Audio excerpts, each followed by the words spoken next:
किस आपकी इंग्लिश को स्मार्ट बनाने के लिए मैं आप लोगों के लिए लेकर आ गई हूँ कुछ स्मार्ट इंग्लिश फ्रेजेस जिनको यूज करके आपकी इंग्लिश काफी स्मार्ट होने वाली है।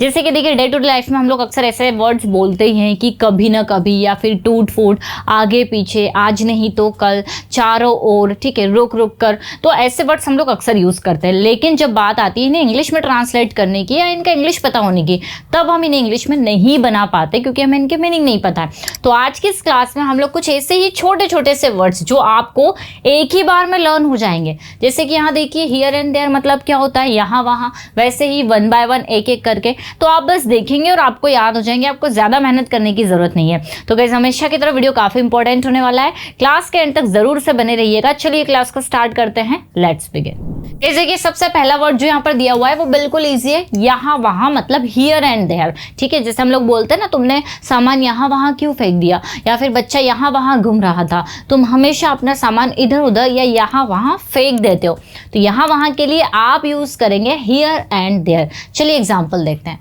जैसे books are lying here and there, books यहाँ वहाँ पड़ी हुई है, ठीक है। वैसे ही आप देखेंगे वन बाय वन, इसका मतलब क्या होता है, एक एक करके। जैसे हम लोग बोलते हैं ना, एक एक करके स्टूडेंट स्टेज पर आए, या टीचर ने सभी को एक एक करके बुलाया, या एक एक करके वह आपका नाम लेगी तब आपको जाना है। तो जब भी हमें बोलना हो एक एक करके, हम वहां पर बोलेंगे वन बाय वन। चलिए एग्जाम्पल देखते हैं। जैसे कि students came one by one, students एक एक करके आए, या अगर हम स्टेज ऐड कर दें, जैसे students came one by one on the stage, stage पर स्टूडेंट एक एक करके आए। क्लियर? तो याद रखिएगा, वन बाय वन मतलब होता है एक एक करके।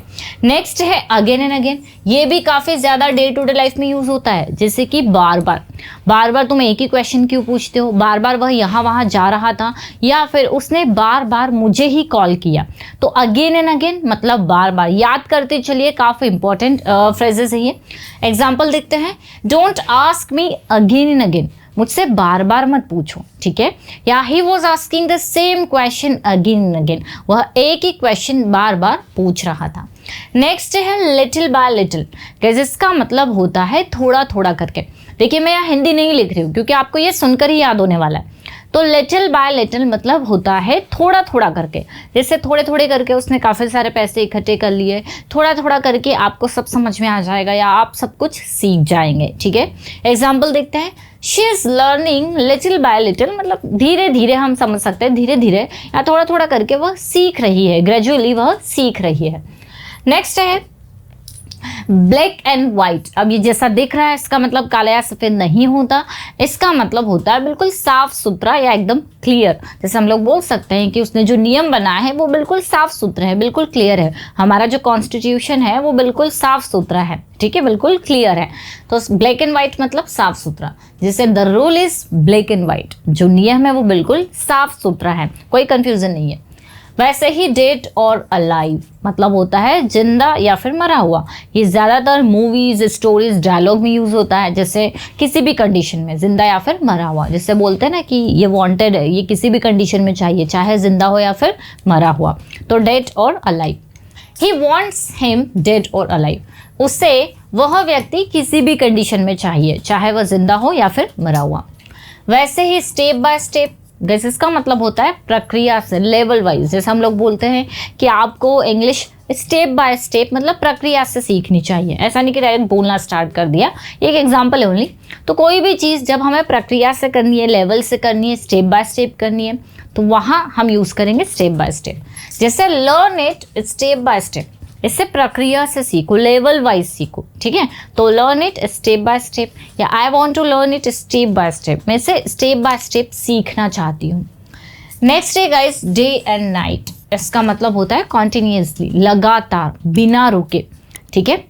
जैसे वह लगातार काम कर रही थी, या वह लगातार काम करती है, वह लगातार मेहनत करती है, मतलब दिन रात मेहनत करती है, हम ये कह सकते हैं। तो कोई काम हम जब दिन रात करते हैं, मेहनत हो, कोई काम हो, ठीक है, कोई भी चीज़ दिन रात करना। जैसे he studies day and night, वह दिन रात पढ़ाई करता है, ठीक है। नेक्स्ट है बैक टू बैक, इसका मतलब होता है लगातार, एक के बाद एक चीज़ खत्म हुई और उसके जस्ट तुरंत बाद दूसरा। जैसे हम कह सकते हैं कि वहाँ पर तो प्रोग्राम एक के बाद एक था, एक खत्म हुआ दूसरा स्टार्ट हो गया, या फिर एक के बाद एक जो है मूवीज चल रही थी, एक के बाद एक शोज हो रहे थे। तो एक के बाद एक, बैक टू बैक।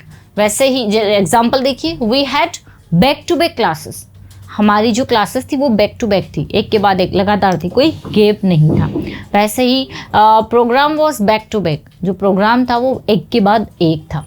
ठीक है, नेक्स्ट केस हमारा जो फ्रेज दिया हुआ है वो है मोर एंड मोर, जो कि सुनकर ही आपको याद हो जाएगा, ज़्यादा से ज़्यादा। जैसे he is getting more and more confidence, ठीक है, यहाँ कॉन्फिडेंस आ जाएगा, वह ज़्यादा से ज़्यादा कॉन्फिडेंस गेन कर रहा है, उसे ज़्यादा से ज़्यादा कॉन्फिडेंस मिल रहा है, हम ये कह सकते हैं, या गेन कर रहा है। ठीक है, या हम ये कह सकते हैं कि वो दिन पर दिन ज़्यादा कॉन्फिडेंट होते जा रहा है। तो अलग अलग तरीके से समझ सकते हैं, बट मोर एंड मोर मतलब ज़्यादा से ज़्यादा, जिसमें हर दिन हम कह सकते हैं कि बढ़ोतरी होती है। वैसे ही लेस एंड लेस, इसका opposite, she talks less and less now, अब वह कम से कम बात करती, जितना कम हो सके, धीरे धीरे धीरे किसी चीज़ में कमी आना, तो she talks less and less. Day by day, दिन ब दिन, हर दिन। ठीक है, he is improving day by day, वह दिन ब दिन इम्प्रूव कर रहा है, मतलब हर दिन हम कह सकते हैं। जैसे दिन ब दिन महंगाई बढ़ रही है, मतलब हर दिन महंगाई बढ़ रही है, इस तरीके से। तो एग्जाम्पल आपने देखा, जैसे he is improving day by day, वह हर दिन इम्प्रूव कर रहा है, वह दिन ब दिन इम्प्रूव कर रहा है। बैक एंड फोर्थ, गाइस इसका मतलब होता है आगे पीछे, मूविंग कंडीशन में। एग्जाम्पल देखते हैं, he was walking back and fourth, वह आगे पीछे वॉक कर रहा था। ठीक है, कंटिन्यू तो नहीं, लेकिन हाँ मूविंग कंडीशन में आगे पीछे वॉक कर रहा था। नेक्स्ट है सूनर और लेटर, जैसे इसका मतलब होता है कभी ना कभी, मतलब आज नहीं तो कल, कभी ना कभी। जैसे कभी ना कभी आप इंग्लिश सीख जाओगे, कभी ना कभी तुम उसकी मदद ज़रूर करोगे, कभी ना कभी सब चीज़ें बदल जाएगी, सारी चीज़ें बदल जाएगी। तो जब भी मैं बोल रहा हूँ कभी ना कभी, वहाँ हम बोलेंगे सूनर और later. You will understand sooner और लेटर, तुम कभी ना कभी समझ जाओगे, तुम्हें कभी ना कभी समझ में आ जाएगा। या फिर हम कह सकते हैं शी विल अंडरस्टैंड इट, या she will talk to you sooner और लेटर, कभी ना कभी वह आपसे बात करेगी। ठीक है, नेक्स्ट है गाइस हमारा फ्रेज अप एंड डाउन, इसका मतलब होता है ऊपर नीचे, उतार चढ़ाव के लिए। अगर आप, जैसे उतार चढ़ाव हम बोलते हैं, वैसे उतार चढ़ाव के लिए आप अप्स एंड डाउन का यूज़ कर सकते हैं। तो अप एंड डाउन, ऊपर नीचे, जैसे कीमतें ऊपर नीचे होती रहती है। ठीक है, या कीमतें हर दिन ऊपर नीचे हो रही है। यहाँ दो फ्रेज आ गए हमारे, जैसे कि एक हो गया हर दिन, डे बाय डे, और ऊपर नीचे अप एंड डाउन। ठीक है, तो सेंटेंस देखते हैं, prices go up and down, कीमतें कम ज़्यादा होते रहती है, ऊपर नीचे होते रहती है।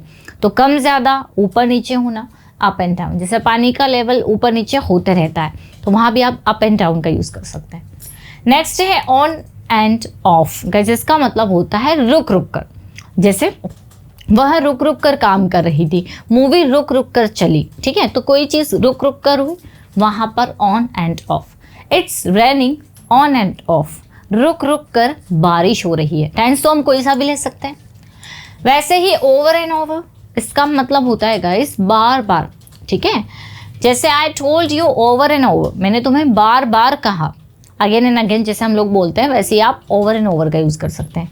ईच एंड एवरी मतलब होता है प्रत्येक, हर एक। जैसे हर एक स्टूडेंट यहाँ आना चाहता है, हर एक व्यक्ति जो है मेहनत करना चाहता है, तो हर एक या प्रत्येक हम यूज़ करेंगे ईच एंड एवरी। और इसके साथ जो हमारी हेल्पिंग वर्ब आएगी वो आएगी सिंगुलर की, इस चीज़ का आपको ध्यान देना। जैसे each and every child was happy, हर एक बच्चा खुश था। तो यहाँ देखिए चाइल्ड हमने लिया, ना कि चिल्ड्रन, और इधर भी हमने वॉज लिया है, तो ये चीज़ आपको स्पेशली ध्यान देनी। बिट बाय बिट मतलब भी होता है थोड़ा थोड़ा करके। जैसे ही saved money bit by bit, उसने थोड़ा थोड़ा करके पैसे कमाए।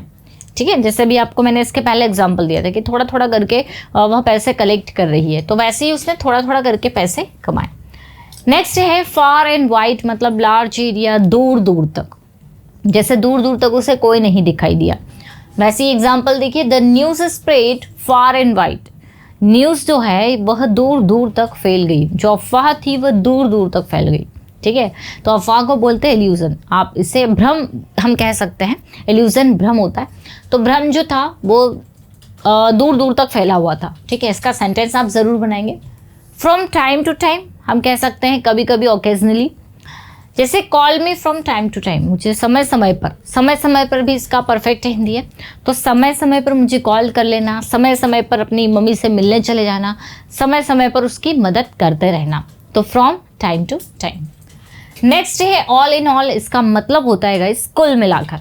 जैसे all in all it was good, कुल मिलाकर अच्छा था सब कुछ, आखिरकार या कुल मिलाकर सब कुछ अच्छा हुआ, कुल मिलाकर वह जीत गया, इस तरह से। राइट एंड लेफ्ट मतलब होता है चारों ओर, ठीक है। राइट एंड लेफ्ट मतलब ऐसा नहीं कि सिर्फ दाया बाएं, राइट एंड लेफ्ट मतलब चारों ओर। जैसे चारों ओर लोग ही लोग थे या चारों ओर तूफान था, ठीक है। जैसे shops are opening right and left, दुकान चारों ओर खुल रही है, चारों ओर। फर्स्ट एंड फॉरमोस्ट इसका मतलब होता है सबसे पहले, सर्वप्रथम। जैसे हम लोग बोलते हैं ना, सबसे पहले उसने उसके बेटे को स्टेज पर बुलाया, सबसे पहले बच्चे वहाँ गए, तो सबसे पहले फर्स्ट एंड फॉरमोस्ट। जैसे first and foremost be honest, सबसे पहले तो आपको ईमानदार बनना है। प्रोज एंड कॉन्स गाइस, इसका मतलब होता है फायदा और नुकसान। जैसे सोशल मीडिया के फायदे और नुकसान बताओ, या उसे इसके फायदे और नुकसान के बारे में नहीं पता है, तो ये काफ़ी ज़्यादा यूज में आता है। Think about the pros and cons, तो आप सबसे पहले तो first and foremost think about the pros and cons. तो सबसे पहले देखिए दो फ्रेजेस यूज कर लिए, फर्स्ट एंड फॉरमोस्ट, ठीक है, और इसके बाद मैंने प्रोज एंड कॉन्स। तो first and foremost think about the pros and cons, सबसे पहले आपको इसके फायदे और नुकसान के बारे में सोचना है। सेफ एंड साउंड मतलब होता है सुरक्षित। She reached home safe and sound, वह सुरक्षित तरीके से घर पर पहुंच गई। वैसे ही टच एंड गो मतलब होता है अनिश्चित, ठीक है। जैसे कुछ भी अनिश्चित नहीं था, या कुछ भी, हाँ हम बोल सकते हैं कुछ भी अनिश्चित नहीं था, या मैच अनिश्चित था, तो देखिए the match was touch and go. Odds and ends, वैसे इसका मतलब होता है अनइम्पॉर्टेंट थिंग्स, मतलब जो चीज़ें ज़रूरी नहीं है, कुछ छोटी मोटी चीज़ें है ना जो इतनी इम्पॉर्टेंट नहीं है। Buy some odds and ends, अगर आप यहाँ से जा रहे हो तो कुछ छोटा मोटा सामान खरीद लो, तो buy some odds and ends. वैसे ही वेयर एंड टियर मतलब होता है टूट फूट। जैसे हम लोग बोलते हैं ना डेली अगर आप सामान को यूज़ करोगे तो टूट फूट तो होगा, डेली यूज़ से टूट फूट तो होती है। तो daily use causes wear and tear, मतलब डेली यूज़ से नुकसान तो हो गई, टूट फूट तो होगी ही। वैसे ये लाइफ एंड डेथ मतलब जीवन और मरण, जीवन मृत्यु, ठीक है। It's life and death matter, वहाँ मत जाओ यार, ये तो जीवन और मृत्यु का सवाल है, तो it's life and death matter. देखिए सुनने से ही आराम से क्लियर हो रहा है। नाउ और नेवर, अभी नहीं तो फिर कभी भी नहीं। जैसे वहाँ अभी जाओ नहीं तो फिर कभी भी मत जाना, ठीक है। तो इट्स नाउ और नेवर, अभी करो या तो फिर कभी भी मत करना। शॉर्ट एंड स्वीट, ये भी आपने अक्सर सुना होगा, इसे यूज़ भी करते होंगे। तो keep it short and sweet, इसको छोटा और हम कह सकते हैं शॉर्ट एंड स्वीट मतलब छोटा लेकिन अच्छा, ठीक है। जैसे she answered in short and sweet, उसने बहुत ही शॉर्ट एंड स्वीट में आंसर दिया, इसको छोटा और अच्छा रखना। इफ्स एंड बट्स मतलब होता है बहाने। She had lots of ifs and buts, उसके बाद बहुत सारे बहाने एक्सक्यूजेज है। No ifs and buts, do it, कोई बहाना नहीं चलेगा, इसे तुम्हें करना ही है। ओल्ड एंड न्यू मतलब होता है पुराना या फिर नया। This city is a mix of old and new, ये जो सिटी है वो बिल्डिंग्स अगर इसमें हम ऐड कर दे तो ये जो सिटी है वो पुराने और नए बिल्डिंग्स से मिक्स है। तो बिल्कुल देखिए गाइस, ऐसे कुछ फ्रेजेस है जो आपको एक ही बार में आप पढ़ेंगे और आपको आराम से लर्न हो जाएंगे। आप चाहे तो सारे फ्रेजेस को यूज़ करके एक स्टोरी बना सकते हैं जिसमें आपको ये सारे फ्रेजेस यूज़ करने रहेंगे। दो चीज़ें होगी, आपको यूज़ करना आ जाएगा, सेकंड आपको याद भी हो जाएंगे। आई होप गाइस ये जो फ्रेजेस पर बेस्ड मेरा वीडियो है आप लोगों को काफ़ी पसंद आया होगा, और अगर अच्छा लगा है तो लाइक तो आपको करना है, शेयर भी कर दीजिए, और कौन सा टॉपिक आप नेक्स्ट क्लास में चाहते हैं कॉमेंट करके ज़रूर बताइएगा। ज़्यादा इन्फॉर्मेशन, अगर आपको किसी भी चीज़ की कोई इन्फॉर्मेशन चाहिए, कोर्स से रिलेटेड, एप्लीकेशन से रिलेटेड, तो आप इन नंबर पर कांटेक्ट कर सकते हैं। वीडियो अगर अच्छी लगी है तो लाइक ज़रूर करिएगा। मिलते हैं हम लोग अपनी नेक्स्ट क्लास में। Till then bye bye, take care.